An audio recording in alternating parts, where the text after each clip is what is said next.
കണ്ണൂരിലെ സാറിൻ്റെ ആ സ്ഥലത്ത് നിന്ന് ഈ ഒരു കോഴ്സ് അന്നത്തെ കാലത്ത് എടുക്കാൻ തീരുമാനിച്ചത് എങ്ങനെയായിരുന്നു എന്നുള്ളതാണ് ചോദ്യം. അതായത് അന്നത്തെ ഒരു അഡ്വർടൈസ്മെൻറ്റിൻ്റെ ടാഗ് ലൈൻ എന്ന് പറഞ്ഞാൽ എനിക്ക് ഇപ്പോഴും ഓർമ്മയുണ്ട്.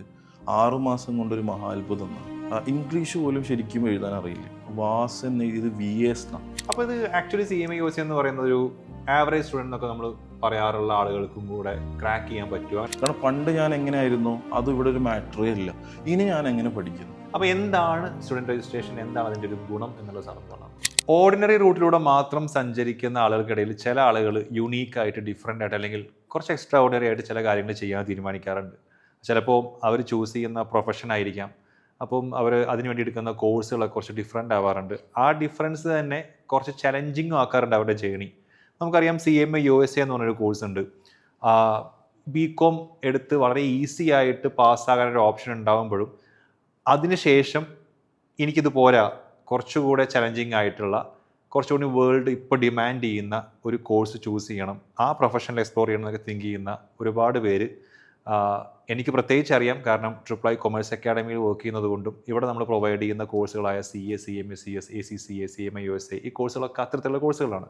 പിന്നെ എൻ്റെ കൂടെ ഉള്ളത് CMA USA എന്ന് പറഞ്ഞ കോഴ്സ് കംപ്ലീറ്റ് ചെയ്ത് വർഷങ്ങളായി ആ കോഴ്സ് ഒരുപാട് കുട്ടികളെ പഠിപ്പിക്കുന്ന നമ്മുടെ പ്രിയപ്പെട്ട അർഷദ് സാറാണ്. അർഷദ് സാറിനോട് നമുക്ക് ഈ കോഴ്സിനെ കുറിച്ചും സാറിൻ്റെ ഒരു പ്രൊഫഷണൽ ലൈഫിനെ കുറിച്ചും അതുപോലെ തന്നെ ഈ കോഴ്സിൻ്റെ ആ ജേണിയെക്കുറിച്ചൊക്കെ വിശദമായിട്ട് ചോദിച്ച് മനസ്സിലാക്കാം. Welcome sir. താങ്ക് യു സാറേ, കണ്ണൂരുകാരനാണ്. അതെ, എനിക്ക് തോന്നുന്നു IIIയിൽ CMA USA ഫാക്കൽറ്റീസിൽ കുറേ പേര് കണ്ണൂരിൽ നിന്നുണ്ട്. ഇപ്പോൾ സാറായാലും അബ്ദു സാറുണ്ട്, അതുപോലെ തന്നെ എനിക്ക് തോന്നുന്നു റിയോ ഉണ്ട്, അങ്ങനെ കുറേ പേരുണ്ട്. സാറ് കണ്ണൂരിൽ എനിക്ക് തോന്നുന്നു ഡിഗ്രി കഴിഞ്ഞിട്ടായിരിക്കും CMA USA എടുത്തിരുന്നത്. അതെ. അപ്പം കണ്ണൂരിലെ സാറിൻ്റെ ആ സ്ഥലത്ത് നിന്ന് ഈ ഒരു കോഴ്സ് അന്നത്തെ കാലത്ത് എടുക്കാൻ തീരുമാനിച്ചത് എങ്ങനെയായിരുന്നു എന്നുള്ളതാണ് ചോദ്യം. ഏത് വർഷമായിരുന്നു കൂടി പറഞ്ഞു കഴിഞ്ഞാൽ നന്നാവും. ഞാൻ 2016 ഡിഗ്രി കംപ്ലീറ്റ് ചെയ്യുന്നത്. ഇപ്പോൾ 2013 +2 കഴിഞ്ഞു. +2 മോശമില്ലാത്തൊരു മാർക്കുണ്ട്. അപ്പോൾ അന്ന് തന്നെ ഒരു പ്രൊഫഷണൽ കോഴ്സ് എടുക്കണം എന്ന് എനിക്ക് ഭയങ്കര ആഗ്രഹം ഉണ്ടായിരുന്നു. പക്ഷെ അന്ന് എൻ്റെ ഏറ്റവും വലിയൊരു ആഗ്രഹമാണ് CA എടുക്കുക എന്നുള്ളത്. പക്ഷേ ആ സമയത്തൊക്കെ നമ്മളെ സപ്പോർട്ട് ചെയ്യാൻ ആൾക്കാരുണ്ടാവില്ല. അതായത് നാട്ടിൽ കുറച്ച് ആൾക്കാരോട് ഞാൻ CAക്ക് പോകാൻ താല്പര്യമുണ്ടെന്ന് പറയുമ്പോൾ പേടിപ്പിക്കും. ഇത് ഭയങ്കര ടഫാണ്. അപ്പോൾ അതേ സമയത്ത് തന്നെ എനിക്ക് ഒരു ഗവൺമെൻറ് കോളേജ് സീറ്റും കിട്ടി. അപ്പോൾ കമ്പാരിറ്റീവ് നോക്കുക, ഗവൺമെൻറ് കോളേജ് വെറും എനിക്ക് തോന്നുന്നു PTF ഫണ്ട് എന്തോ കൊടുത്താൽ മതി, അപ്പോൾ അഡ്മിഷൻ എടുക്കാം. ഇപ്പോൾ ഞാൻ നോക്കുമ്പോൾ റിസ്ക് ഒന്നുമില്ല. +2 കഴിഞ്ഞ സമയമാണല്ലോ. അപ്പോൾ അങ്ങനെ ഞാൻ എന്ത് ചെയ്തു, ഡിഗ്രിക്ക് പോയി. ഡിഗ്രി എന്തായാലും കംപ്ലീറ്റ് ചെയ്തു. ഡിഗ്രി കഴിഞ്ഞപ്പോഴാണ് എനിക്ക് മനസ്സിലായത് ഇതിപ്പോൾ വലിയ കാര്യമൊന്നുമില്ല. എല്ലാവരും ഡിഗ്രി എടുക്കുന്നുണ്ട്, എല്ലാ പ്രൈവറ്റ് കോളേജിലും സീറ്റ് ഫുള്ളാണ്, ഗവൺമെൻറ് കോളേജിൽ നിന്ന് എല്ലാവരും ഡിഗ്രി പാസ്സാവുന്നുണ്ട്. അപ്പോൾ ഞാൻ എന്തായാലും എനിക്കൊരു പ്രൊഫഷണൽ കോഴ്സ് ചെയ്യണം. അപ്പോൾ അങ്ങനെ അന്വേഷിച്ചപ്പോൾ കുറേ കോഴ്സുകൾ ഞാൻ അന്വേഷിച്ചു. എൻ്റെ ഒരു ഏറ്റവും വലിയ ലക്ഷ്യം പെട്ടെന്നൊന്ന് സെറ്റാവണം. അപ്പോൾ ഞാൻ നോക്കിയപ്പോൾ CMA USA എന്നുള്ളൊരു കോഴ്സ് കണ്ടു. അങ്ങനെയാണ് ഞാൻ 2016 CMA USAക്ക് എറണാകുളത്തുള്ള ഒരു ഇൻസ്റ്റിറ്റ്യൂട്ടിലാണ്. അന്ന് അത്ര നമ്മളിപ്പോൾ കാണുന്ന അത്ര ഒരു പോപ്പുലർ അല്ല CMA USA. അപ്പോൾ നമ്മൾ കണ്ണൂരൊന്നും അങ്ങനെ ഈ കോഴ്സ് ആരും പ്രൊവൈഡ് ചെയ്യുന്നുണ്ടായിരുന്നില്ലാണ് എൻ്റെ ഒരു വിശ്വാസം. എറണാകുളത്ത് ഞാൻ ഒരു ഇതുപോലെ ഇൻസ്റ്റിറ്റ്യൂട്ടിൽ ജോയിൻ ചെയ്തു, ക്ലിയർ ചെയ്തു. മനസ്സിലായി. അപ്പം ഈ സാറ് പറഞ്ഞു അത്യാവശ്യം റിസർച്ച് നടത്തിയിട്ടുണ്ടാവുമല്ലോ, കാരണം അന്ന് ഇങ്ങനെ ഒരു കോഴ്സിനെ കുറിച്ച് അറിയാമെന്ന് പറയുമ്പോൾ സാറ് പറഞ്ഞ പോലെ. അപ്പം സാറ് ഓൾറെഡി പറഞ്ഞു അത്യാവശ്യം സ്റ്റുഡൻ്റ് ആയിരുന്നു എന്നുള്ളതൊക്കെ. എനിക്ക് തോന്നുന്നു ഇന്നത്തെ കാലത്തെ യുവതലമുറ എന്ന് പറഞ്ഞു കഴിഞ്ഞാൽ ടൈം ഇൻവെസ്റ്റ് ചെയ്യാൻ ഒട്ടും ഇല്ലാത്ത ആൾക്കാരാണ്. റീൽ 1 മിനിറ്റ് തന്നെ സ്കിപ്പ് ചെയ്ത് വിടുന്ന ആൾക്കാരാണ്. അപ്പോൾ ഇന്ന് കുറച്ചുകൂടെ CMA USA കോഴ്സ് പെട്ടെന്ന് കംപ്ലീറ്റ് ചെയ്യാൻ പറ്റുന്ന ഒരു കോഴ്സ് എന്ന രീതിയിൽ വളരെ പോപ്പുലറാണ്. പക്ഷെ അന്നത്തെ കാലത്ത് തന്നെ സാറ് കുറച്ച് നേരത്തെ എന്താ പറയുക ഫോർവേഡ് തിങ്കിങ് ആയിരുന്നു മനസ്സിലായി. സാർ എന്തൊക്കെ പറഞ്ഞാലും ഈ കോഴ്സ് ഇപ്പോൾ പറഞ്ഞ പോലെ ഡിഗ്രി പാസ്സാവുന്ന ലാഘവത്തോടെ അങ്ങ് പാസ്സാകാൻ പറ്റുന്ന ഒരു കോഴ്സൊന്നും അല്ല. അപ്പോൾ ഇതിൻ്റെ ഒരു ടഫ്നെസ്സിനെ കുറിച്ച് നമ്മൾ അറിഞ്ഞിട്ടുണ്ടാവുമല്ലോ അന്ന്, അത്യാവശ്യം പണിയുണ്ട് എന്നുള്ളത്. അപ്പം എന്നാൽ ഇത് നോക്കാം എന്ന് തീരുമാനിക്കാനുള്ളൊരു കോൺഫിഡൻസ് എങ്ങനെയാണ് സാറിന് കിട്ടിയത്? അതായത് അന്നത്തെ ഒരു അഡ്വർടൈസ്മെൻറ്റിൻ്റെ ടാഗ് ലൈൻ എന്ന് പറഞ്ഞാൽ എനിക്ക് ഇപ്പോഴും ഓർമ്മയുണ്ട്. 6 മാസം കൊണ്ടൊരു മഹാത്ഭുതം എന്നാണ്. പക്ഷെ അത് ആ ഒരു പ്രൊഫഷണൽ കോഴ്സിലോട്ട് പോകുമ്പോഴാണ് മനസ്സിലായത്. പിന്നെ അവർ മാർക്കറ്റിംഗ് ടീം പറയുന്നതാണ് ഒരു 100 MCQ, 4 ക്വസ്റ്റ്യൻ ഓപ്ഷൻസ് ഉണ്ടാവും. പിന്നെ 2 essay. അതൊന്നും പറയാറില്ല സത്യം പറഞ്ഞു കഴിഞ്ഞാൽ. അപ്പോൾ ഞാൻ നോക്കിയപ്പോൾ എൻ്റെ ഒരു റിലേറ്റീവ് ഈ കോഴ്സ് ചെയ്തിട്ടുണ്ടായിരുന്നു. ആൾ കംപ്ലീറ്റ് ചെയ്തിട്ടുമില്ല. ആൾ എന്നോട് പറഞ്ഞു നല്ല കോഴ്സാണ്, എൻ്റെ പിടിപ്പ് കൊണ്ടാണ് ഞാൻ കംപ്ലീറ്റ് ചെയ്യാത്തത്. അപ്പോൾ ഞാൻ നോക്കിയപ്പോൾ ഒന്ന് ചെയ്ത് നോക്കാം തോന്നി. കാരണം എനിക്ക് പെട്ടെന്നൊന്ന് സെറ്റായിട്ട് എല്ലാം ഫാമിലിയൊക്കെ ഒന്ന് സെറ്റ് ആവാനുണ്ടായിരുന്നു. അപ്പോൾ പിന്നെ ഞാൻ എന്തായാലും ചെയ്ത് നോക്കാം എന്നുള്ള രീതിയിൽ ചെയ്തു. ഫസ്റ്റ് അറ്റംപ്റ്റ് തന്നെ ക്ലിയർ ആയി. 2 പാർട്ടും ക്ലിയർ ആയി. ഓക്കെ. അപ്പം ഈ റിസൾട്ട് വരുന്ന സമയം ഉണ്ടാവുമല്ലോ. അപ്പോൾ സാറ് കോൺഫിഡൻ്റ് ആണെങ്കിലും നമുക്ക് ചെറിയൊരു ടെൻഷനും കാര്യങ്ങളൊക്കെ ഉണ്ടാവും. അപ്പം ഇത് ക്വാളിഫൈ ആയി കഴിയുമ്പോൾ ഉള്ളൊരു ഫീൽ എങ്ങനെയായിരുന്നു അത്? അത് എന്തായാലും പറയാൻ പറ്റാത്തൊരു ഫീലാണ്. കാരണം നമ്മളൊരു ഇപ്പോൾ 2 പാർട്ട് എക്സാം ആണല്ലോ. അപ്പോൾ ഓരോ പാർട്ടിനും അത്യാവശ്യം ഒരു 2.5 മന്ത് അല്ലെങ്കിൽ 3 മന്തൊക്കെ സമയം എടുത്തിട്ടാണ് പഠിച്ചത്. അപ്പോൾ നമ്മൾ ആ ഒരു 3 മന്ത് എന്ന് പറഞ്ഞു കഴിഞ്ഞാൽ, ഞാൻ ഈ പറയുന്നത് ചിലപ്പോൾ പല ഈ CA CMA പ്രൊഫഷണൽ കോഴ്സ് ഇപ്പോൾ പഠിച്ചുകൊണ്ടിരിക്കുന്ന എല്ലാവർക്കും റിലേറ്റ് ചെയ്യാൻ പറ്റും. കാരണം നമ്മൾ ഒന്നിച്ച് പഠിച്ച ആൾക്കാരൊക്കെ വേറെ ഏതെങ്കിലും കോളേജസിലോ അല്ലെങ്കിൽ എന്തെങ്കിലും ജോബിനോ പോകുന്ന അടിച്ചു പൊളിച്ച് ജീവിക്കുന്നുണ്ടാവും. അപ്പോൾ നമ്മളിതാണ് കാണുന്നത്. അപ്പോൾ നമ്മൾ ഇങ്ങനെ സ്ട്രഗിൾ ചെയ്യാണ്. ശമ്പളം വാങ്ങിക്കുന്നുണ്ട്, വൈകുന്നേരങ്ങളിൽ വീഡിയോ കോലയിലൊക്കെ ഇരുന്നിട്ട് ഇങ്ങനെ ഇരിക്കുന്നുണ്ട്. അപ്പോൾ നമ്മളിങ്ങനെ ആലോചിക്കും, നമ്മളതേ ഏജ് ഗ്രൂപ്പിലുള്ള ആൾക്കാരാണല്ലോ. പക്ഷേ എന്താ പറയുക, നമ്മൾ ഒരുപാട് സ്ട്രഗിൾ ചെയ്യാം. കാരണം ഞാൻ പറഞ്ഞില്ലേ, പ്രൊഫഷണൽ കോഴ്സ് എടുക്കുന്ന എല്ലാ ആൾക്കാരും ഇത് റിലേറ്റ് ചെയ്യും. കാരണം കല്യാണത്തിന് പോകുമ്പോൾ മൈൻഡിലോട്ട് വരും, അയ്യോ എക്സാം, എന്ത് ഫംഗ്ഷന് പോകുമ്പോൾ പോകാൻ തോന്നില്ല. അതുമാത്രമല്ല, ഇത് നമ്മൾ എത്ര കഷ്ടപ്പെട്ട് പഠിച്ചാലും ചിലപ്പോൾ റിസൾട്ട് നമ്മൾ വിചാരിച്ച പോലെ വരുമില്ല. അപ്പോൾ ശരിക്കും നമ്മൾ ഈ കോഴ്സ് ചെയ്യുന്നതോടുകൂടി നല്ല ജീവിതത്തിൽ എന്ത് വന്നാലും നേരിടാൻ പറ്റുന്ന രീതിയിലോട്ട് നമ്മൾ മാറും. അപ്പോൾ റിസൾട്ട് വന്നപ്പോൾ ഭയങ്കര ഹാപ്പി ആയിരുന്നു. ഈ പാസ്സാവും എന്നുള്ളൊരു കോൺഫിഡൻറ്റ് എന്ന് വെച്ച് കഴിഞ്ഞാൽ നമ്മൾ എഫേർട്ട് ഇട്ടതിൻ്റെ ഒരു റിസൾട്ട് കിട്ടുമെന്ന് വിചാരിച്ചു. പക്ഷേ ആദ്യത്തിൽ എന്തായാലും പാസ്സാവുമെന്ന് വിചാരിച്ചു. രണ്ടാമത്തെ എനിക്കൊരു പേടിയുണ്ടായിരുന്നു. രണ്ടാമത്തെ കൂടി വന്നപ്പോൾ ക്വാളിഫൈഡ് ആയി. ആ മൊമെന്റ് ഭയങ്കര ഹാപ്പി ആയിരുന്നു. അതിപ്പോഴും ഓർക്കുമ്പോൾ ചിലപ്പോൾ ഒരു പ്രത്യേക സുഖം. മനസ്സിലായി സാർ. ഇപ്പോൾ ഇത് കാണുന്ന ചിലരെങ്കിലും ഞാനിപ്പോൾ അത്ര നന്നായിട്ട് +2 ഭയങ്കര മാർക്ക് എനിക്കില്ല, അല്ലെങ്കിൽ ഡിഗ്രി പഠിക്കുന്ന ആൾക്കാരുണ്ടാവും, അപ്പം ഞാൻ അങ്ങനെ സ്റ്റുഡൻ്റ് അല്ല എന്നുള്ള ആൾക്കാർ ഇത് കാണുന്നുണ്ടാവും.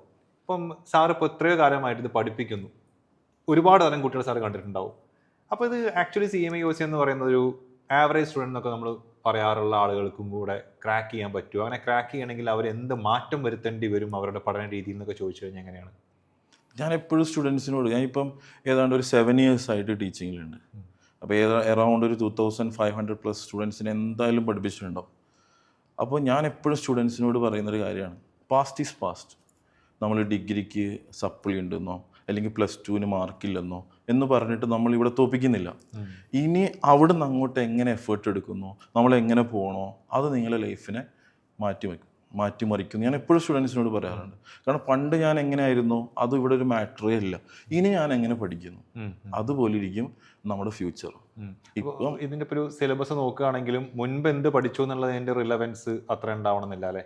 ഇല്ല, ഞാൻ പറഞ്ഞില്ല, ഈ സിലബസ് നോക്കുകയാണെങ്കിലും നമുക്ക് പാസ്റ്റുമായിട്ട് വലിയ കണക്റ്റൊന്നുമില്ല. നമുക്ക് ഇവിടുന്ന് ഫ്രം 0 പഠിച്ചെടുക്കാൻ പറ്റുന്നേ ഉള്ളൂ. അങ്ങനെ ഒരുപാട് സ്റ്റുഡൻസിനെ കണ്ടിട്ടുണ്ട്. അങ്ങനെ എന്തെങ്കിലും സ്റ്റോറി ഉണ്ടോ? അതായത് നമ്മൾ ചിലപ്പോൾ നമ്മളോ പ്രതീക്ഷിക്കാതെ പോലും പാസ്സായ കുട്ടികളൊക്കെ ഉണ്ടാവും. അങ്ങനെയുണ്ട്. അതിപ്പോൾ ഒരുപാട് സ്റ്റുഡൻസ് ഉണ്ട്. പേര് ഞാനിപ്പോൾ എടുത്ത് പറയുന്നില്ല, കാരണം അവരിത് എന്തായാലും കാണും, ഉറപ്പാണ്. കാരണം ഞാൻ എപ്പോഴും പറയുന്നത്, ഈ 2500+ സ്റ്റുഡൻസ് ആണ് എൻ്റെ അസറ്റ്. കാരണം ഈ ടീച്ചിങ്ങിലേക്കുള്ള ഒരു മോട്ടീവ് എന്ന് പറയുന്നത്, ഓരോ ഡെയിലി വന്ന് രാവിലെ ക്ലാസ് എടുക്കാനുള്ള ഒരു മോട്ടീവ് എന്ന് പറയുന്നത്, ഇവർ പാസ്സായിട്ടുള്ള മെസ്സേജസ്, ഇവരുടെ കോളുകൾ, ഇവർ നല്ല കമ്പനിയിൽ ജോലിക്ക് കയറുമ്പോൾ നമ്മൾ വിളിച്ച് പറയും. അപ്പോൾ അതൊക്കെയാണ് നമ്മൾ യഥാർത്ഥത്തിലൊരു മോട്ടിവേഷൻ എന്ന് പറയുന്നത്. അപ്പോൾ ഒരുപാട് സ്റ്റുഡൻസ് ഉണ്ട്.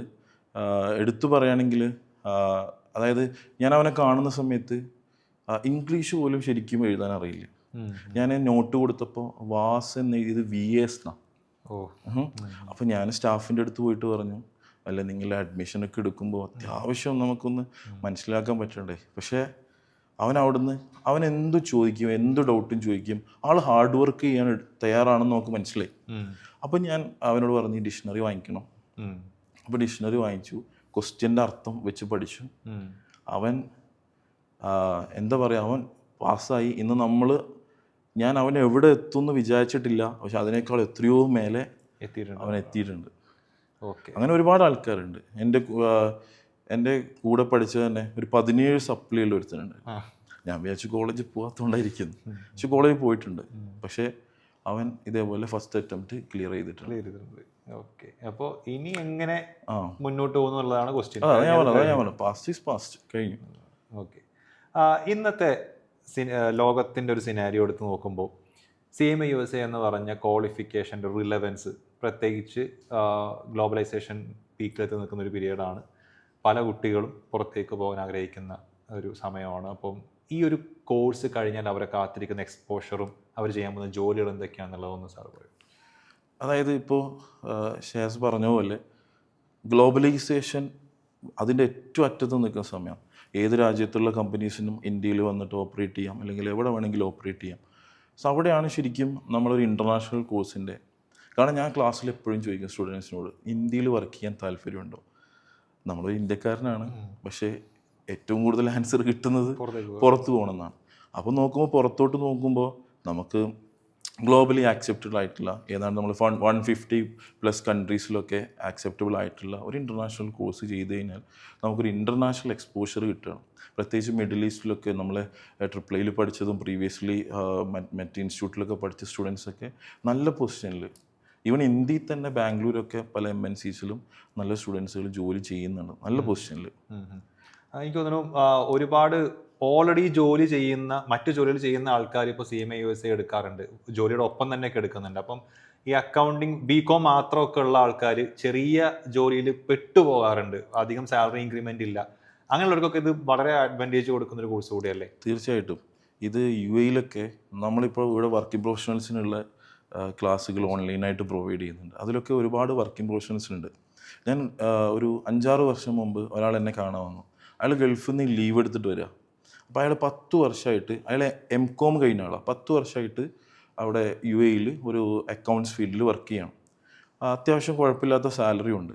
അപ്പോൾ അയാൾ CMA USA അന്നിപ്പോൾ കോവിഡിന് മുന്നേ, അപ്പോൾ ഈ നമ്മുടെ കേരളത്തിലെ ഇൻസ്റ്റിറ്റ്യൂട്ട്സുകളൊന്നും പുറത്ത് ഓൺലൈൻ ക്ലാസ്സുകൾ കൊടുക്കുന്നുണ്ടായിരുന്നില്ല. അപ്പോൾ ഇയാൾ ലീവ് എടുത്ത് കേരളത്തിലോട്ട് CMA USA പഠിക്കാൻ വന്നാൽ. അപ്പം ഞാൻ ചോദിച്ചു, ഇപ്പോൾ നിങ്ങൾ എന്താണ്, ഒരു ഏജ് ഉണ്ട്, ഒരു 35 ഒക്കെ ഉണ്ടാവും.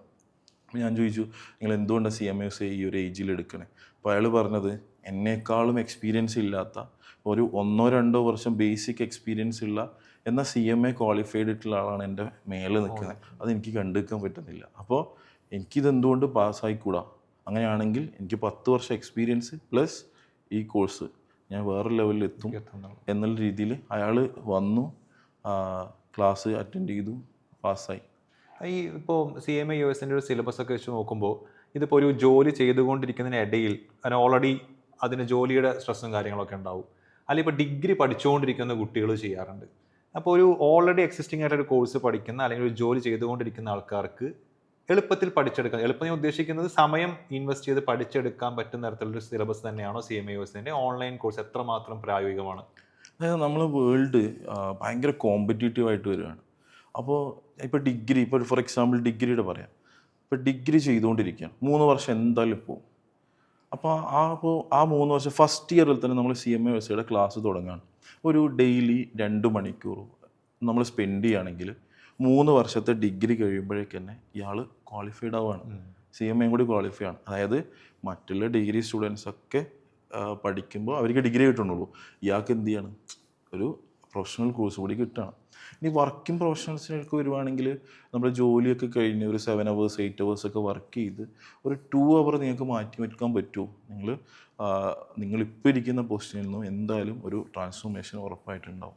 ഓക്കെ, ഇപ്പോൾ ഈ സ്റ്റുഡൻസിനെ സംബന്ധിച്ചിട്ട് സ്റ്റുഡൻറ്റ് രജിസ്ട്രേഷൻ എന്നൊരു സംഭവം ഉണ്ടല്ലോ. എനിക്ക് തോന്നുന്നു ഫീസൊക്കെ ഒരുപാട് കുറഞ്ഞ് പഠിക്കാൻ പറ്റുന്ന ഒരു ഓപ്ഷനാണത്. കുറേ കുട്ടികൾക്ക് പക്ഷേ അത് അറിയില്ല. അപ്പോൾ +2 കഴിഞ്ഞിട്ട് ഇത് പഠിക്കുന്ന ആൾക്കാർ, അല്ലെങ്കിൽ ഡിഗ്രി 3rd ഇയർ കഴിഞ്ഞിട്ട് ഇത് പഠിക്കാൻ വരുമ്പോഴാണ് അവരറിയുക ഇനി അതിനുള്ള ഓപ്ഷൻ ഇല്ല, എൻ്റെ സ്റ്റുഡൻറ്റ് രജിസ്ട്രേഷനുള്ള സമയം കഴിഞ്ഞു എന്നൊക്കെ. അപ്പോൾ എന്താണ് സ്റ്റുഡൻറ്റ് രജിസ്ട്രേഷൻ, എന്താണ് അതിൻ്റെ ഒരു ഗുണം എന്നുള്ളത് സാറെന്ന് പറഞ്ഞത്? അതായത് നമ്മുടെ ഈ CMA USA കൊടുക്കുന്നത് IMA എന്ന് പറയുന്ന ബോഡിയാണ്. അപ്പോൾ നമ്മൾ ആദ്യം എക്സാം എഴുതുന്നതിന് മുമ്പേ ഈ IMAയിൽ മെമ്പർഷിപ്പ് എടുക്കണം. 3 തരത്തിലുള്ള മെമ്പർഷിപ്പാണ് മെയിനായിട്ടുള്ളത്. ഒന്ന് student membership, 2 professional membership, 3 academic membership. Academic എന്ന് പറയുമ്പോൾ റെക്കഗ്നൈസ്ഡ് ആയിട്ട് കോളേജസിൽ ടീച്ച് ചെയ്യുന്നവർക്ക് കൊടുക്കുന്നതാണ്. അപ്പോൾ സ്റ്റുഡൻറ്റ് മെമ്പർഷിപ്പ് എന്ന് പറയുമ്പോൾ കറൻ്റ്ലി ഒരു കോഴ്സ് ചെയ്തുകൊണ്ടിരിക്കണം, +2 ആയിക്കോട്ടെ ഡിഗ്രി ആയിക്കോട്ടെ, കറൻ്റ്ലി ഒരു റെഗുലർ കോഴ്സ് ചെയ്തുകൊണ്ടിരിക്കുന്ന ആൾക്ക് കിട്ടുന്നതാണ്. ഇത് നമ്മൾ 3rd ഇയറിൽ കഴിഞ്ഞ് ഒരു വിത്തിൻ കുറച്ച് മന്ത് ഉണ്ട്, അതിൻ്റെ ഉള്ളിൽ നമ്മൾ എടുക്കുകയാണെങ്കിൽ സ്റ്റുഡൻറ്റ് മെമ്പർഷിപ്പ് കിട്ടും. മറ്റേത് പ്രൊഫഷണൽ മെമ്പർഷിപ്പ് എന്ന് വെച്ച് കഴിഞ്ഞാൽ ഓൾറെഡി ഒരു ജോബ് ചെയ്തുകൊണ്ടിരിക്കുന്ന ആൾക്കാർക്ക് എടുക്കുന്നതാണ്. പക്ഷേ ഇവിടെ പലരും അറിയാത്തത് കൊണ്ട് എന്നാണെങ്കിൽ നമ്മൾ ഡിഗ്രി കഴിഞ്ഞ് കുറച്ച് ഗ്യാപ്പ് എടുത്തിട്ട് ഈ കോഴ്സിലോട്ട് വരുമ്പോൾ ഓട്ടോമാറ്റിക്കലി അവർ പ്രൊഫഷണൽ മെമ്പർഷിപ്പ് എടുക്കേണ്ടി വരും. ഇത് ഈ മെമ്പർഷിപ്പ് തമ്മിലുള്ള വ്യത്യാസം എന്താണ്? ഫീസിലുള്ള വ്യത്യാസം? ഫീസിലുള്ള വ്യത്യാസം ആണ് മെയിനായിട്ടുള്ളത്. അതായത് പ്രൊഫഷണൽ അവർ ജോലി ചെയ്യുകയാണല്ലോ, അപ്പോൾ എന്തായാലും ഫീസ് അതിൽ കൂടുതലാണ്. അതിൻ്റെ ഏതാണ്ട് ഒരു പകുതി അല്ലെങ്കിൽ ഒരു 60% മാത്രമാണ് സ്റ്റുഡൻറ്റ് മെമ്പർഷിപ്പിന് വരുന്നുള്ളൂ. ഓക്കെ. അതുപോലെ തന്നെ എനിക്ക് തോന്നുന്നു മെമ്പർഷിപ്പിന്റെ ഡ്യൂറേഷൻ എന്തോ വ്യത്യാസമുണ്ടോ? ഈ ഓരോ വർഷവും പുതുക്കേണ്ടത്? പ്രൊഫഷണൽ മെമ്പർഷിപ്പ് നോർമലി 1 ഇയർ ആണ് കൊടുക്കുക. സ്റ്റുഡൻറ്റ് മെമ്പർഷിപ്പ് 1 ഇയർ എടുക്കാം, പക്ഷെ നമ്മളെപ്പോഴും 3 ഇയർ ഒക്കെയാണ് ചെയ്യിപ്പിക്കുക. അപ്പോൾ ഒരു കോസ്റ്റ് എഫക്റ്റീവ് ആയിട്ട് പഠിക്കാൻ ശരിക്കും സ്റ്റുഡൻറ്റ് മെമ്പർഷിപ്പ് ഏറ്റവും നല്ലതാണ്. അത് വൈകാതെ തന്നെ എത്രയും പെട്ടെന്ന് എടുക്കുക. അപ്പോൾ +2 പഠിച്ചിരിക്കുന്ന കുട്ടികളൊക്കെ +2 ആ സമയത്ത് അത് വെച്ചിട്ട് ക്ലെയിം ചെയ്യാൻ പറ്റുന്നുണ്ടാവും. ഡിഗ്രി കഴിഞ്ഞ് 3rd ഇയർ കഴിഞ്ഞ് കുറച്ച് സമയം ഉണ്ടാവും. ഓക്കെ. സാർ ഈ പറഞ്ഞ പോലെ സാർ ഇപ്പോൾ 7 വർഷത്തെ ടീച്ചിങ് എക്സ്പീരിയൻസ് ഉണ്ടെന്ന് പറഞ്ഞു. അപ്പം സാറ് ടീച്ചിങ്ങിലേക്ക് വരുമ്പോൾ ഒന്ന് അതിനൊരു പാഷൻ ഉണ്ടാവണം. കാരണം പുറത്തുനിന്ന് കാണുമ്പോൾ ഈസി പണിയാണെങ്കിലും രാവിലെ മുതൽ വൈകുന്നേരം വരെയൊക്കെ ഒരു സെഷൻ കൊണ്ടുപോകാന്ന് പറയുന്നത് വളരെ ഡിഫിക്കൽട്ടാണ്. രണ്ടാമത് കുട്ടികളോട് പലപ്പോഴും ചോദിക്കുമ്പോഴും സാറിൻ്റെ ക്ലാസ്സിനെ കുറിച്ച് എപ്പോഴും പറയാറുണ്ട്. അർഷദ് സാറിൻ്റെ ക്ലാസ് എന്ന് പറയുന്ന ഒരു സാധനമൊക്കെ പറയാറുണ്ട്. സാർ എങ്ങനെയാണ് ടീച്ചിങ് എന്നുള്ള പ്രൊഫഷനെ കാണുന്നത്? How much do you enjoy this profession? ശരിക്കും എനിക്ക് മുമ്പേ എനിക്ക് സ്റ്റേജ് ഫിയർ എന്ന് പറയുന്ന സാധനം മുമ്പേ ഇല്ല. ഞാൻ യൂത്ത് ഫെസ്റ്റിവലിനും അങ്ങനെയുള്ള എല്ലാ പ്രോഗ്രാമിനും, എന്തെങ്കിലും പറ്റുന്ന പ്രോഗ്രാമിന് എന്തൊക്കെയാ ഒന്നുമില്ല, ചെറുത് എന്തെങ്കിലും പാട്ടോ പണ്ട് ചെറുപ്പത്തിൽ ഞാൻ ഇപ്പോൾ ചോദിക്കുന്നൊന്നുമില്ല, പാടാൻ പറഞ്ഞാലും പാടില്ല. ശരി. അപ്പോൾ ടീച്ചിങ് എനിക്ക് ഭയങ്കര ഇഷ്ടമായിരുന്നു. എൻ്റെ ഫാദർ എന്നോട് എപ്പോഴും പറയും, നമ്മൾക്കുള്ള അറിവ് വേറൊരാൾക്ക് പറഞ്ഞു കൊടുക്കുന്നതാണ് ഏറ്റവും ബെറ്റർ ജോലി എന്ന് പറയും. എൻ്റെ ഉപ്പ ഒരു അധ്യാപകനായിരുന്നു. അപ്പോൾ എനിക്ക് ഭയങ്കര ആഗ്രഹമായിരുന്നു. BCom ഞാൻ ഗവൺമെൻറ് കോളേജിൽ പഠിച്ചു, അത്യാവശ്യം മാർക്കുണ്ട്. പിന്നെ എൻ്റെ മുമ്പിലുള്ള ഓപ്ഷൻ ടീച്ചർ ആവണമെങ്കിൽ MCom ചെയ്യണം, നെറ്റ് എഴുതണം, പിന്നെ ഏതെങ്കിലും കോളേജസിൽ കയറണം. എയ്ഡഡ് കോളേജ് ആണെങ്കിൽ പൈസ കൊടുക്കണം. അത് തീരെ താല്പര്യമില്ല. ലക്ഷങ്ങൾ അവിടെ കെട്ടിയിട്ട് എനിക്ക് അങ്ങനെ ശമ്പളം വേണ്ട എന്നൊരു ആഗ്രഹം വന്നു. പിന്നെ ഗവൺമെൻറ് കോളേജിലാണ്, അത് എപ്പോഴാണ് വിളിക്കുക അതൊന്നും ഒരു ഐഡിയ ഇല്ല. അങ്ങനെ ഞാൻ ആ ഒരു മോഹം ചെറുതായിട്ടൊന്ന് മാറ്റിയിട്ട് പിന്നെ പ്രൊഫഷണൽ കോഴ്സ് എടുക്കുകയാണ്. അപ്പോഴും ടീച്ചിങ് ചെറുതായിട്ട് ആ പാഷൻ ഉണ്ട് അവിടെ. പക്ഷെ അവസാനം എന്താണെന്നറിയില്ല, ഞാനിങ്ങനെ എന്നെ ഡിഗ്രിക്ക് പഠിപ്പിച്ചൊരു സാറെ ഞാൻ ഇങ്ങനെ ബസ് സ്റ്റാൻഡിൽ നിന്ന് കാണുകയാണ്. അപ്പോൾ എന്നോട് പറഞ്ഞു, ഞാൻ CMA പാസ്സായിട്ട് ആ ഒരു ഇങ്ങനെ ഇതിൽ നിൽക്കുകയാണ്. അപ്പോൾ എന്നോട് പറഞ്ഞു, എടാ എനിക്ക് പണ്ടേ സാറിന് അറിയാം എനിക്ക് ടീച്ചിങ് ഭയങ്കര താല്പര്യമുണ്ടെന്ന്.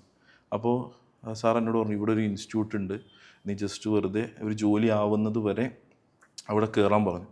അങ്ങനെ ഞാൻ ആദ്യമായിട്ടൊരു സ്ഥലത്ത് പഠിപ്പിക്കാൻ പോകണം. ഒരു 45 സ്റ്റുഡൻസ് ഒക്കെ ഉണ്ട്, ആദ്യമായിട്ട് എടുക്കുകയാണ്. അപ്പോൾ എനിക്ക് ഒരാഴ്ചയൊക്കെ എടുത്തപ്പോൾ ഇത് ഭയങ്കര ഇൻട്രസ്റ്റിംഗ് ആയിട്ട് തോന്നി. കാരണം ഞാൻ എപ്പോഴും ക്ലാസ് എന്ന് പറയുന്നത് നമ്മുടെ മനസ്സിൽ ഒരുപാട് പ്രശ്നങ്ങളുണ്ടാവും, മനുഷ്യന്മാരല്ലേ.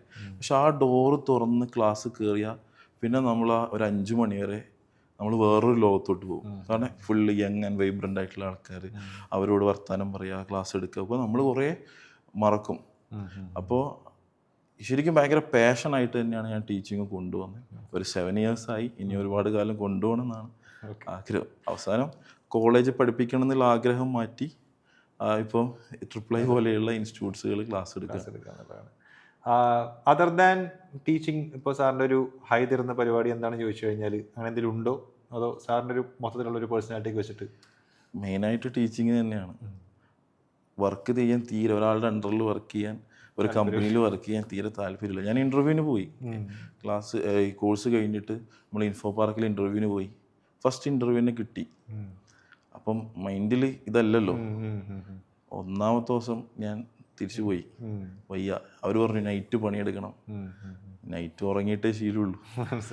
അപ്പോൾ തിരിച്ചു പോയി, പിന്നെ ടീച്ചിങ്ങിന് കയറി, അങ്ങനെ പോകണം. പക്ഷെ ഞാൻ സാറിനെ പുറത്തുനിന്ന് കാണുന്ന സമയത്തൊക്കെ എനിക്ക് തോന്നിയിട്ടില്ല, എൻ്റെ ജഡ്ജ്മെൻ്റാണ് തെറ്റാവും. അപ്പം സാർ അധികം ഭയങ്കരമായിട്ട് സംസാരിക്കുക അങ്ങനെയുള്ള ഒരാളായിട്ട് കുറച്ച് റിസർവ്ഡ് ആയിട്ടുള്ള ഒരു ഇൻട്രോവേർട്ട് സ്വഭാവമുള്ള ആളായിട്ട് എനിക്ക് തോന്നിയിട്ടുള്ളത്. പക്ഷേ ഞാൻ എപ്പോഴും പറയാറുണ്ട് ഇൻട്രോവേർട്ട് ആണെന്നുള്ളത് കൊണ്ട് സ്റ്റേജിൽ കയറാൻ പേടി ഉണ്ടാവണം എന്നില്ല എന്നുള്ളത്. ശരിക്കും അതിന് ബെസ്റ്റ് എക്സാമ്പിൾ തോന്നുന്നു സാർ. സാർ പൊതുവേ അങ്ങനെയാണോ? കുറച്ച് ഒറ്റയ്ക്ക് ഇരിക്കാനൊക്കെ ഇഷ്ടപ്പെടുന്ന ആളാണോ? ഇൻട്രോവേർട്ട് ആണോ എന്ന് ചോദിച്ചു കഴിഞ്ഞാൽ അല്ലാന്നേ പറയുള്ളൂ. പക്ഷെ ഞാൻ എൻ്റെ കംഫർട്ട് സോൺ ഉണ്ടാവും ഫ്രണ്ട്സ്. അതപ്പോൾ എൻ്റെ കൂടെയുള്ളവർക്കൊക്കെ അറിയാം. നമ്മുടെ ട്രിപ്പിളിലൊക്കെയാണ് നമ്മളെ ഫാക്കൽറ്റി, നമ്മളെ അടുത്തുള്ള എല്ലാവരുമായിട്ട് കമ്പനിയാണ്.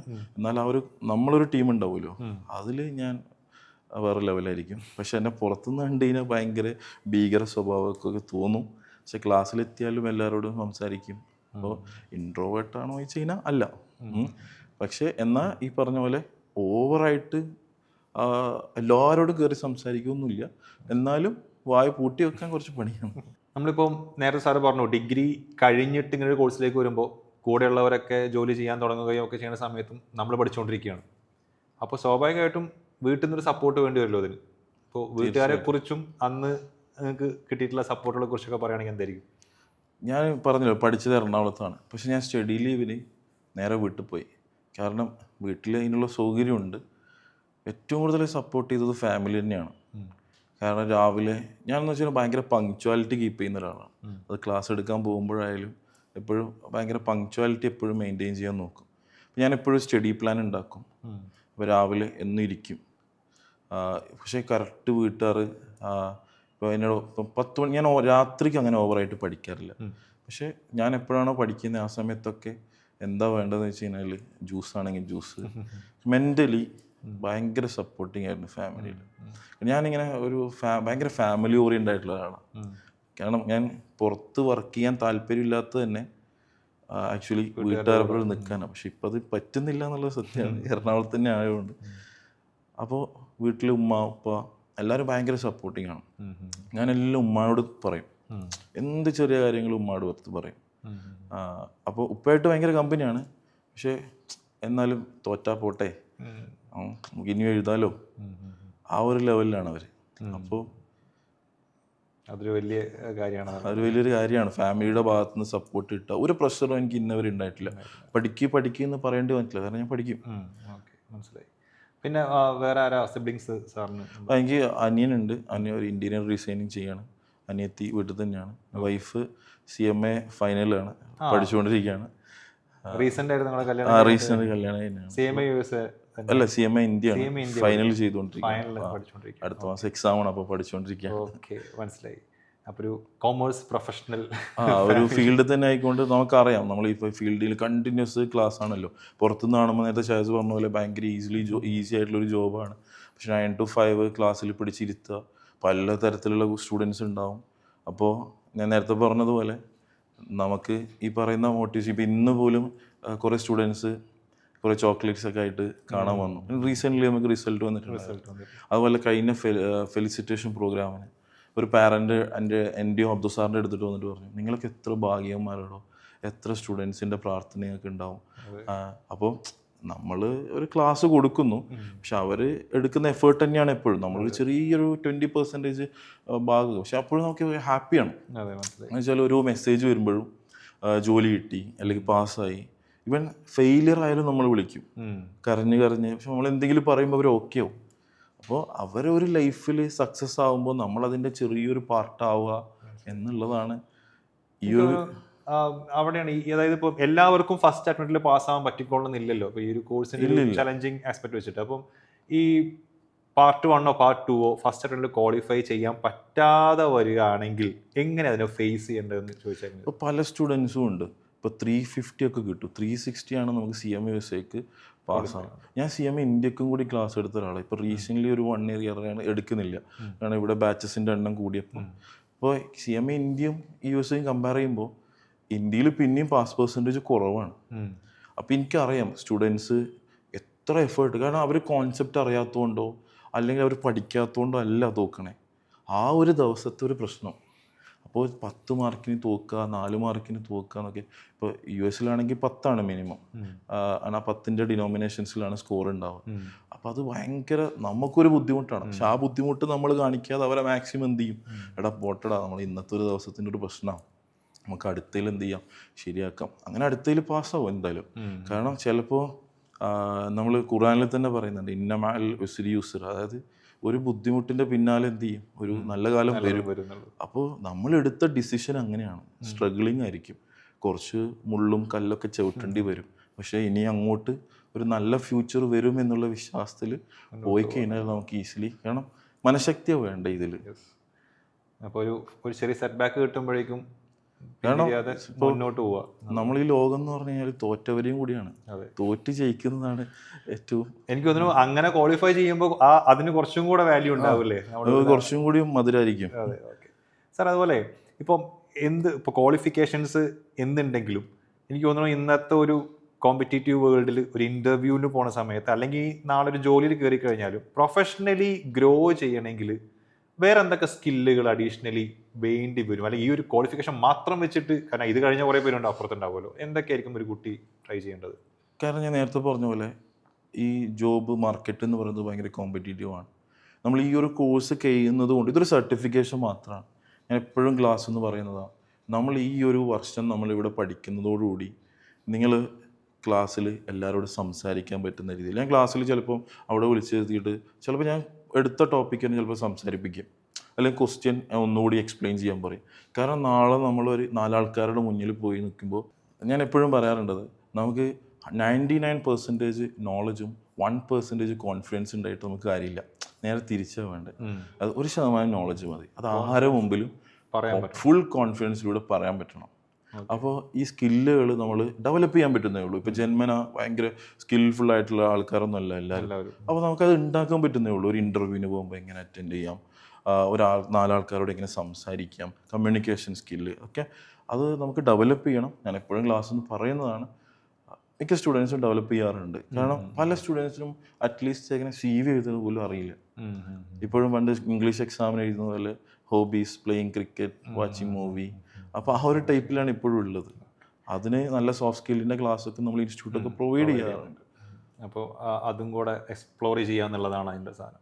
സോ ഈ ഗ്ലോബൽ റെക്കഗ്നിഷൻ ഉണ്ടെന്നുള്ളതും ഇന്ത്യക്കകത്തും പുറത്തും ജോലി കിട്ടുമെന്നുള്ള നമ്മൾ പറഞ്ഞു. അപ്പം എന്തൊക്കെ തരം ജോബ് റോളുകളായിരിക്കും ഈ സ്ഥലങ്ങളിൽ പോയി കഴിഞ്ഞാൽ ഒരു CMA USA ക്വാളിഫൈഡ് ആയിട്ടുള്ള ആളെ കാത്തിരിക്കുന്നത്? ഒപ്പം എന്ത് വാല്യൂ ആണ് ഒരു CMA USA പ്രൊഫഷണൽ ഒരു കമ്പനിക്ക് പ്രൊവൈഡ് ചെയ്യുന്നുണ്ടാവുമെന്ന് എങ്ങനെ പറയാം? ഇപ്പോൾ CMA USA എന്ന് പറയുന്ന ഒരു കോഴ്സ് ആക്ച്വലി മാനേജ്മെൻറ്റ് അക്കൗണ്ട്, ഇപ്പോൾ ഫൈനാൻഷ്യൽ അക്കൗണ്ടൻറ്റ് എന്ന് പറയാം, കോസ്റ്റ് അക്കൗണ്ടൻറ്റ്, അതുപോലെ മാനേജ്മെൻറ്റ് അക്കൗണ്ടൻറ്റ്, മെയിൻലി അവർ ഡിസിഷൻ മേക്കിംഗ് ആണ്.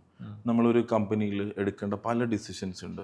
നമ്മൾ ഏത് പ്രൊഡക്റ്റ് പ്രൊഡ്യൂസ് ചെയ്യണം, എങ്ങനെ പ്രൊഡ്യൂസ് ചെയ്യണം, ഏത് മെറ്റീരിയൽ യൂസ് ചെയ്യണം, എങ്ങനെയൊക്കെ ലേബേഴ്സ് വേണം, എങ്ങനെ സിമ്പിളി പറയുകയാണെങ്കിൽ കോസ്റ്റ് എങ്ങനെ കുറയ്ക്കാം, കമ്പനിയെ ലാഭത്തിൽ എങ്ങനെ എത്തിക്കാം, ഇങ്ങനെ ഒരുപാട് ഡിസിഷൻസ് എടുക്കുന്നവരാണ് ആക്ച്വലി ഈ മാനേജ്മെൻറ്റ് അക്കൗണ്ട്. അതിലൊരു പ്രൊഫഷണൽ റെക്കഗ്നേഷനാണ് ഈ CMA USA. ഇവരുടെ ജോബ് റോൾ എന്ന് പറയുന്നത് മെയിനായിട്ട് ഒരു പ്രൊഡക്റ്റിൻ്റെ കോസ്റ്റ് കണ്ടുപിടിക്കുക, അത് മാനേജ് ചെയ്യുക, കൺട്രോൾ ചെയ്യുക, ഇൻറ്റേർണൽ ഓഡിറ്റിങ്, ഇൻറ്റേർണൽ കൺട്രോൾ റിലേറ്റഡായിട്ടുള്ള, പിന്നെ ഫിനാൻഷ്യൽ അനലിസ്റ്റ്. കാരണം ഒരു ഫൈനാൻഷ്യൽ സ്റ്റേറ്റ്മെൻറ്റ്സുകൾ നമ്മുടെ ഷെയർ ഹോൾഡേഴ്സിനൊക്കെ കിട്ടിക്കഴിഞ്ഞാൽ അതെങ്ങനെ അനലൈസ് ചെയ്യാം, കമ്പനിക്ക് എങ്ങനെ അനലൈസ് ചെയ്യാം, അങ്ങനെ ഫൈനാൻഷ്യൽ അനലിസ്റ്റ് നല്ലൊരു ജോബ് റോളുള്ളൊരു ഏരിയയാണ്. അങ്ങനെയാണ് ഈ ഇതിൻ്റെ ജോബ് ഓപ്പർച്യൂണിറ്റീസ് വരുന്നത്. അതായത് കമ്പനിയിലേക്ക് വരുമ്പോൾ ഒരു മീഡിയം ലെവൽ, അവിടുന്ന് CFO, ആ ഒരു ഹൈ ലെവലിലോട്ട്, നമ്മൾ മീഡിയം ലെവലിൽ സ്റ്റാർട്ട് ചെയ്ത് ഒരു ഹൈ ലെവലിലോട്ട് എത്തുന്ന രീതിയിൽ നമുക്ക് ജോബ് ഓപ്പർച്യൂണിറ്റീസ് ഉണ്ട്. ഓക്കെ. ഇപ്പോൾ മിക്ക കുട്ടികളുടെയും ഡൗട്ട്, പാരൻസിൻ്റെയും ഒരു ഡൗട്ടല്ല, ഒരു പേടി എന്ന് പറയുന്നത് ഈ AI വന്നു കഴിഞ്ഞാൽ കുറേ ജോലികൾ പോവും എന്നുള്ളൊരു സാധനം ഇങ്ങനെ കേൾക്കുന്നുണ്ട്. അപ്പോൾ ഇത് ഭയങ്കരമായിട്ട് ഇമ്പാക്റ്റ് ചെയ്യുമോ CMA? ഒരു ജോബിനെ റീപ്ലേസ് ചെയ്യണോ ചെയ്യുക, അതോ കുറച്ച് AI ടൂൾസും കൂടെ അറിഞ്ഞു കഴിഞ്ഞാൽ കുറച്ചും കൂടി നന്നായിട്ട് വർക്ക് ചെയ്യുമ്പോൾ എങ്ങനെയാണ് ഇതിൻ്റെ എൻ്റെ ഒരു personal opinion? Decision making AI എത്രത്തോളം ശരിയാവും എന്ന് എനിക്ക് ഇപ്പോഴും ഡൗട്ടുണ്ട്. ഡൗട്ട്ഫുൾ തന്നെയാണ്, ഉറപ്പാണ്. കാരണം ഒരു മനുഷ്യൻ്റെ തലയിൽ നിന്ന് വരുന്ന അത്രയും അതിൽ നിന്ന് വരുന്നില്ല എന്നുള്ള ഉറപ്പാണ്.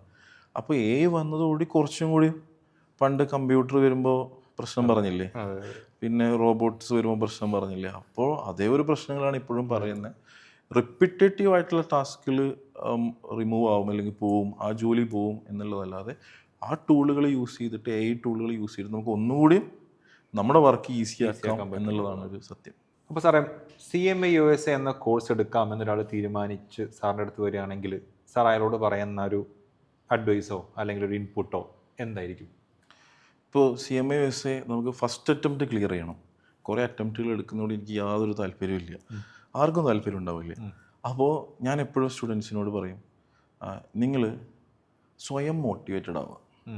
അതായത് ഞാനിപ്പോൾ ഏത് പൊസിഷനിലാണ് നിൽക്കുന്നുള്ളത് എനിക്കറിയാം, ഞാൻ എവിടെ നിന്ന് വന്നു എന്നും ഇപ്പോൾ എങ്ങനെയാണെന്നുള്ളതും ഇപ്പം നമ്മൾ എങ്ങനെയാണ് ജീവിക്കുന്നത് എന്നുള്ളതും നന്നായിട്ട് അറിയുന്ന ഒരാളാണ്. അപ്പോൾ ഫ്രം സീറോ ഒന്ന് സ്റ്റാർട്ട് ചെയ്യുക. പാസ്റ്റ് ഈസ് പാസ്റ്റ്, ഒക്കെ പോട്ടെ, പണ്ട് എന്തോ ആയിക്കോട്ടെ. പക്ഷെ നമ്മൾ നല്ലൊരു ഗൈഡൻസ് കിട്ടുകയാണെങ്കിൽ, കാരണം ഇതിനൊരിക്കലും ഒരു ഇൻസ്റ്റിറ്റ്യൂട്ട് പോയി പഠിക്കണമെന്ന് യാതൊരു നിർബന്ധമില്ല. പക്ഷേ പഠിക്കുന്നതായിരിക്കും ഏറ്റവും ബെറ്റർ. കാരണം അവിടെ കറക്റ്റ് ഇൻസ്ട്രക്ഷൻസ് കിട്ടും, എങ്ങനെ പഠിക്കണം, ഏത് രീതിയിൽ പോകണം, എങ്ങനെ പഠിച്ചാലാണ് നമുക്ക് ഫസ്റ്റ് അറ്റംപ്റ്റ് ക്ലിയർ ചെയ്യാൻ പറ്റുക. അപ്പോൾ നല്ലൊരു ഇൻസ്ട്രക്ഷൻസും നല്ല ഗൈഡൻസും നല്ല മെൻ്റൽ സപ്പോർട്ടും കിട്ടുകയാണെങ്കിൽ നിങ്ങൾ ഹാർഡ് വർക്ക് ചെയ്യാൻ തയ്യാറാവണം, കൺസിസ്റ്റൻസി വേണം. കാരണം പല സ്റ്റുഡൻസും കണ്ടിട്ടുണ്ട്, ആദ്യം ഇപ്പോൾ CMA ഇതൊക്കെ കേട്ട് നമ്മൾ ക്ലാസ് എന്ന് പറയുമല്ലോ, അപ്പോൾ ഭയങ്കര ആവേശമായിരിക്കും. ഒരു 3 ആഴ്ച കഴിയുമ്പോൾ കൊച്ചിയിൽ നിന്നൊക്കെ ഇങ്ങനെ കറങ്ങാനൊക്കെ പോയി, അപ്പോൾ കുറച്ചൊന്ന് ഡീവിയേറ്റ് ആവും. അപ്പോൾ അവരെ കയ്യോടെ പിടിക്കും, എന്നിട്ട് കുറേ ഇങ്ങനെ കാര്യങ്ങൾ പറഞ്ഞു കൊടുത്തു കഴിഞ്ഞാൽ ഓക്കെ അവർ സെറ്റാവും. അപ്പോൾ ഈ കുറച്ച് കാര്യങ്ങൾ മതി നമ്മൾ ലൈഫിൽ. പ്രൊഫഷണൽ കോഴ്സ്, പ്രത്യേകിച്ച് ഏത് പ്രൊഫഷണൽ കോഴ്സ് ആയിക്കോട്ടെ, എല്ലാത്തിനും അതിൻ്റേതായ ബുദ്ധിമുട്ടുകളുണ്ട്. അപ്പോൾ കൺസിസ്റ്റൻ്റ് ആയിട്ട് ഹാർഡ് വർക്ക് ചെയ്യാൻ വില്ലിങ് ആണെങ്കിൽ നമുക്ക് ഈസിലി ക്രാക്ക് ചെയ്യാൻ പറ്റുന്നതേ ഉള്ളൂ. കാരണം സ്ട്രഗിളിങ് ഉണ്ടാവും, എന്തായാലും സ്ട്രഗിളിങ് ഉണ്ടാവും. കാരണം BCom പഠിക്കുന്ന ഒരാളുമായിട്ട് നമ്മുടെ ലൈഫ് കമ്പയർ ചെയ്യരുത്. ഞാൻ BCom കഴിഞ്ഞിട്ട് ഇതിനെക്കൊണ്ട് എന്താ നമ്മൾ എന്ത് ചെയ്യാനാ എന്നുള്ളത്, കാരണം നമ്മൾ ഒരിക്കലും നമ്മുടെ നാട്ടിലെ ഡിഗ്രി ഒരു ജോബ് ഓറിയൻറ്റഡ് അല്ല. അപ്പോൾ BCom കഴിഞ്ഞപ്പോഴാണ് എനിക്ക് മനസ്സിലായത്, ഇപ്പോൾ ഞാൻ പറഞ്ഞില്ലേ ടീച്ചിങ്ങിലോട്ട് വന്നതിന് ഒരു പാഷൻ്റെ പുറത്താണ്. ടീച്ചിങ് മാത്രമല്ല റോളും നമ്മൾ ഓൾറെഡി പറഞ്ഞു. അപ്പോൾ നെറ്റ് എഴുതി ഒക്കെ ഞാൻ വരാവുന്നതാണ്. അതേ നെറ്റിന് ഞാൻ ക്ലാസ് എടുക്കുന്നുണ്ട് ഇപ്പോൾ, ടീച്ചർ ആവാൻ വേണ്ടി. അത് നെറ്റിൻ്റെ ക്ലാസ് ഞാൻ ഇപ്പോഴും എടുക്കാറുണ്ട്. അപ്പോൾ നമ്മൾ വിചാരിച്ചു കഴിഞ്ഞാൽ നമ്മൾ ആഗ്രഹിച്ച സ്ഥലത്ത് എത്തും. എപ്പോഴും നമ്മൾ സ്വയം മോട്ടിവേറ്റഡ് ആവാൻ ശ്രമിക്കുക. ഫാമിലീസ്, ഞാൻ എപ്പോഴും കുട്ടികൾ പറയും, നിങ്ങൾ ഫാമിലി ചിന്തിക്കുക. നിങ്ങൾ പാസ്സായിട്ട് ആദ്യത്തെ സാലറി കിട്ടുമ്പോൾ അതിലൊരു ചെറിയൊരു എമൗണ്ട് ആ കയ്യിലേക്ക് വെച്ച് കൊടുക്കുമ്പോൾ ആ മുഖത്ത് കിട്ടുന്ന ഒരു ഇതുണ്ടല്ലോ, അത് ഭയങ്കര സംഭവമാണ്. കാരണം ഇന്നത്തെ കാലത്ത് അറിയാം, പല കുട്ടികളും പല കേസിലും പല ഇതിലും പെട്ട് മുഖം താഴ്ത്തി നടത്തേണ്ട ഫാമിലി, അങ്ങനെ ഒരു ഗതികേട് പല പാരൻസിനും വരും. പക്ഷേ പാസ്സായി ഫെലിസിറ്റേഷന് പോകണു, ആ ഗൗണും തൊപ്പിയൊക്കെ ഇട്ട് കാണുമ്പോൾ അതൊരു ഭയങ്കര ഹാപ്പിനെസ്സാണ്. സ്റ്റാറ്റസ് ഇടുക, നമ്മൾ ഫെലിസിറ്റേഷൻ നമ്മൾ വരുമ്പോൾ പല നല്ല മുഖങ്ങൾ കാണാറില്ലേ, അത് ആ പാരൻസിനെ എപ്പോഴും ഹാപ്പി ആക്കുക, ഫാമിലി ഹാപ്പി ആക്കുക. ഇതൊക്കെ ആലോചിച്ചിട്ട് നമ്മൾ ഈ കോഴ്സ് എടുക്കുക. സ്വയം മോട്ടിവേറ്റഡ് ആവും, പഠിക്കും, പാസ്സാവും. ഓക്കെ. സോ ഇത്രയും സമയം ഇപ്പോൾ ഇത് കേൾക്കുന്ന ആൾക്കാർക്ക് CMA USA എടുക്കണം എന്നൊരു ചെറിയ ആഗ്രഹമുള്ള ആൾക്കാർക്ക് ഒരു എന്താ പറയുക, ഒരു ഓൾ ഇൻ ഓൾ ഗൈഡൻസ് കൂടിയായിരുന്നു ഈ സെഷൻ ആക്ച്വലി. അപ്പോൾ I am very much happy. ഈ ഒരു സെഷൻ ഭയങ്കര ഫ്രൂട്ട്ഫുൾ ആയിട്ടാണ് എനിക്ക് തോന്നുന്നത്. അപ്പോൾ ഇനി എനിക്ക് തോന്നുന്നു നമ്മുടെ ഈ കോഴ്സിനെ കുറിച്ച് അതിനും ഡൗട്ട് കാര്യങ്ങളൊക്കെ മിക്കവാറും ഇതിൻ്റെ താഴെ കമൻ്റായിട്ടൊക്കെ വരാൻ സാധ്യതയുണ്ട്. അപ്പോൾ അതിനൊക്കെ അഡ്രസ്സ് ചെയ്തുകൊണ്ടുള്ള പുതിയ വീഡിയോ ആയിട്ട് നമുക്ക് വീണ്ടും വരാമെന്ന് വിചാരിക്കുന്നു. Once again thank you very much for being here. അപ്പോൾ വീണ്ടും നമുക്ക് ഇതുപോലെ ഇരിക്കാം.